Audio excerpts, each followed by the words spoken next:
Prosecution സ്വീകരിക്കേണ്ട കടുത്ത നിലപാടുകളൊന്നും സ്വീകരിച്ചില്ല, അതുകൊണ്ടാണ് ജാമ്യം ലഭിച്ചത് എന്നുള്ളത് അദ്ദേഹം എടുത്തു പറയുന്നുണ്ട്.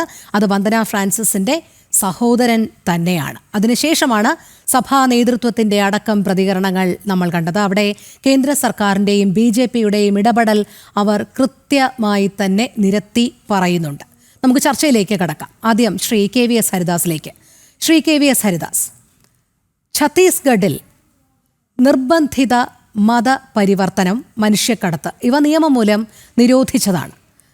ഈ കന്യാസ്ത്രീകളുടെ കൂടെയുണ്ടായിരുന്ന പെൺകുട്ടിയുടെ മൊഴിയുടെ അടിസ്ഥാനത്തിലാണ് പോലീസ് കേസ് രജിസ്റ്റർ ചെയ്യുന്നതും തുടർ നിയമ നടപടികളിലേക്കൊക്കെ പോകുന്നതും. ഇനിയും ആ നിയമ നടപടികൾ അപ്രകാരം തന്നെ തുടരും. പക്ഷേ ഇവിടെ കൃത്യമായി ചില രാഷ്ട്രീയ ഇടപെടലുകൾ, രാഷ്ട്രീയ മുതലെടുപ്പുകൾ ഇങ്ങ് കേരളത്തിൽ നിന്നടക്കം നടത്തുകയുണ്ടായി. എന്നു മാത്രമല്ല, എരുതിയിൽ എണ്ണയൊഴിക്കാനുള്ള ചില ശ്രമങ്ങൾ ഇടതിൻ്റെയും വലതിൻ്റെയും ഭാഗത്തു നിന്നുണ്ടായി. അവർ നിരന്തരം അത്തരം പ്രസ്താവനകൾ മാത്രം നടത്തിക്കൊണ്ടിരുന്നു. ഇത് BJP സർക്കാർ ഭരിക്കുന്ന സംസ്ഥാനത്ത് മാത്രം നടക്കുന്ന കാര്യമാണ് എന്ന് വരുത്തി തീർക്കാനുള്ള ശ്രമം നടത്തിയ ഒടുവിൽ അതെല്ലാം പാളി നിയമവിദഗ്ധരടക്കമുള്ള നിയമോപദേശകരുടെ കാര്യങ്ങൾ അല്ലെങ്കിൽ അവരുടെ ഉപദേശങ്ങൾ ലഭിച്ചതിന് ശേഷം പൊതുസമൂഹത്തിന് കൂടി കാര്യങ്ങൾ വ്യക്തമാകുന്നു എന്ന് മനസ്സിലായി കഴിഞ്ഞപ്പോൾ ആ അടവ് നയം മാറ്റി പിന്നീട് ജാമ്യം ലഭിച്ചു കഴിഞ്ഞപ്പോൾ അത് തങ്ങളുടെ പരിശ്രമ ഫലമായിട്ടാണ് എന്നുള്ള വാദഗതികളുമായി ഇന്ന് ജയിലിന് മുന്നിലടക്കം വന്ന് പ്രഹസന നാടകം നടത്തുന്ന കാഴ്ചയും നമ്മൾ കണ്ടതാണ്. എന്തിനാണ് ഈ രാഷ്ട്രീയ നാടകം?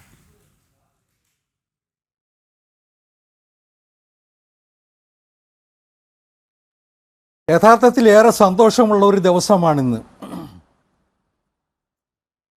BJPയെ പൊതുമണ്ഡലത്തിൽ തെറ്റിദ്ധരിപ്പിക്കാൻ, അവഹേളിക്കാൻ കേരളത്തിലെ ഇടത് വലത് മുന്നണികൾ നടത്തിയ രാഷ്ട്രീയ നീക്കങ്ങൾക്ക് കനത്ത പ്രഹരം ഏൽപ്പിച്ച ദിവസമാണ്. ഞാൻ ആദ്യമേ സൂചിപ്പിക്കട്ടെ, 2 കന്യാസ്ത്രീകൾ ജാമ്യം കിട്ടി പുറത്തിറങ്ങിയത് യഥാർത്ഥത്തിൽ BJPയുടെ സംസ്ഥാന നേതൃത്വത്തിൻ്റെ കൃത്യമായ ഏട്ടപ്പടൽ കൊണ്ടാണ്. ദൗർഭാഗ്യകരമായിരുന്നു അവിടെ അറസ്റ്റ്. ആരും മനഃപൂർവ്വം ചെയ്തതല്ല. നമ്മൾ ആ ചരിത്രം ആവർത്തിക്കേണ്ടതുണ്ടോ എന്ന് എനിക്കറിയില്ല. പക്ഷേ റെയിൽവേ സ്റ്റേഷനിൽ വെച്ച് 2 കന്യാസ്ത്രീകൾക്കൊപ്പം 3 കുട്ടികളെ കാണുന്നു. TTAയുടെ അന്വേഷണമാണ് ഈ വിവാദങ്ങളിലേക്കൊക്കെ എത്തിയത്.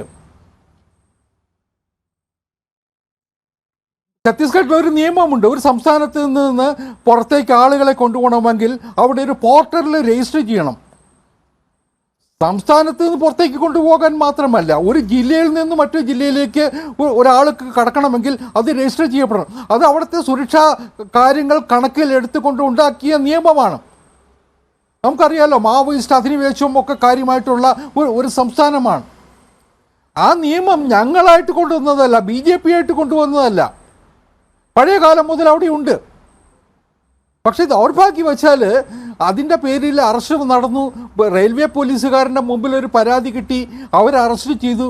പക്ഷെ അടുത്ത നിമിഷം ഇവിടുത്തെ കത്തോലിക്ക സഭ ആവശ്യപ്പെട്ട അടുത്ത നിമിഷം മുതൽ ഈ പ്രശ്നത്തിന് ശാശ്വതമായ ഒരു പരിഹാരം കാണണം എന്നുള്ള ആഗ്രഹത്തോടുകൂടി, അഭിവാഞ്ചയോടുകൂടി കേരളത്തിൻ്റെ സംസ്ഥാന അധ്യക്ഷൻ, BJPയുടെ സംസ്ഥാന അധ്യക്ഷൻ ശ്രീ രാജീവ് ചന്ദ്രശേഖർ, 2 കേന്ദ്രമന്ത്രിമാർ ശ്രീ സുരേഷ് ഗോപിയും ജോർജ് കുര്യനും അടക്കമുള്ള BJP നേതൃത്വം ഒറ്റക്കെട്ടായിട്ട് പരിശ്രമിച്ചു. എല്ലാവരെയും വിശ്വാസത്തിലെടുക്കാൻ ശ്രമിച്ചു.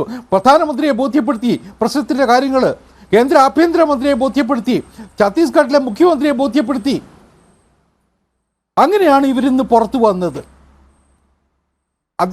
ഈ 2 കന്യാസ്ത്രീമാർക്ക് 3 ദിവസം മുമ്പ് ജാമ്യം കിട്ടുമായിരുന്നു. അതിനുള്ള അവസ്ഥ അവിടെ ഉണ്ടായിരുന്നു.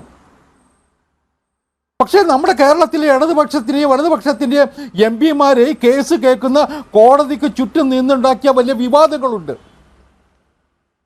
ഞാൻ ചോദിക്കട്ടെ, ഒരു വലിയ വിവാദ വിഷയം നിലവിൽ നിൽക്കുന്ന സമയത്ത് കോടതി ഒരു കേസ് മറ്റൊരു കോടതി, എനിക്ക് അധികാരമില്ല, മറ്റൊരു കോടതിക്ക് പോകട്ടെ എന്ന് പറഞ്ഞാൽ അതിശയിക്കാനുണ്ടോ? അല്ലെങ്കിൽ 3 ദിവസം മുമ്പ് ഇവർ പുറത്തിറങ്ങുമായിരുന്നു.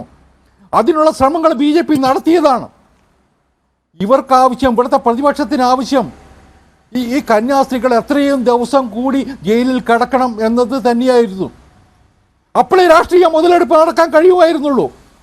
അതിനുള്ള ശ്രമങ്ങളാണ് അവർ കഴിഞ്ഞ ദിവസങ്ങളിലൊക്കെ നടത്തിയത്. ഞാൻ ചോദിക്കട്ടെ, ഇവിടെ കേരളത്തിൽ എന്തെല്ലാം സംഭവങ്ങൾ ഉണ്ടായിട്ടുണ്ട്? അന്നൊക്കെ പുറംതിരിഞ്ഞ് നിന്നവരാണ് BJP ഭരിക്കുന്ന സംസ്ഥാനത്ത് ഒരു ചെറിയ പ്രശ്നമുണ്ടായപ്പോൾ ഇത്രയും വലിയ ഒച്ചപ്പാടിനും കോലാഹലത്തിനുമായിട്ട് രംഗത്തിറങ്ങിയത്. ഞങ്ങൾക്കൊരു നിലപാടേ ഉള്ളൂ.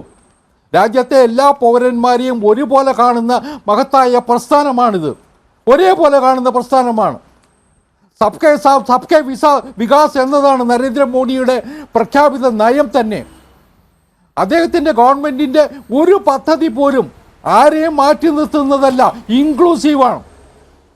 അത് മനസ്സിലാക്കി ഈ രാജ്യത്തെ ജനങ്ങൾ ജാതി മതഭേദമന്യേ ഇന്നിപ്പോൾ BJPയോടൊപ്പം അണിനിരക്കുന്നുണ്ട്. ജനങ്ങൾ ഒന്നിച്ച് മോഡിയോടൊപ്പം വരുന്നുണ്ട്. അത് കേട്ട് അസഹിഷ്ണുത പൂണ്ട സഹികെട്ട കുറേ ആൾക്കാരാണ് ഈ കോലാഹലം ഉണ്ടാക്കാനുള്ള ശ്രമങ്ങൾ നടത്തിയത്. എനിക്ക് ഏറെ സന്തോഷമുണ്ട് ഇവിടുത്തെ ക്രൈസ്തവ സഭ കാര്യങ്ങൾ തിരിച്ചറിയുന്നതിൽ. കഴിഞ്ഞ ദിവസങ്ങളിലൊക്കെ പരസ്യമായിട്ടുള്ള ചില പ്രതികരണങ്ങൾ നമ്മൾ കണ്ടിരുന്നു. പക്ഷേ യാഥാർത്ഥ്യബോധത്തോടുകൂടി ഈ പ്രശ്നത്തെ അഡ്രസ്സ് ചെയ്യാൻ ഇന്നിപ്പോൾ ആ സഭാ നേതൃത്വം തയ്യാറായി എന്നത് വളരെ പോസിറ്റീവ് സൈനാണ്.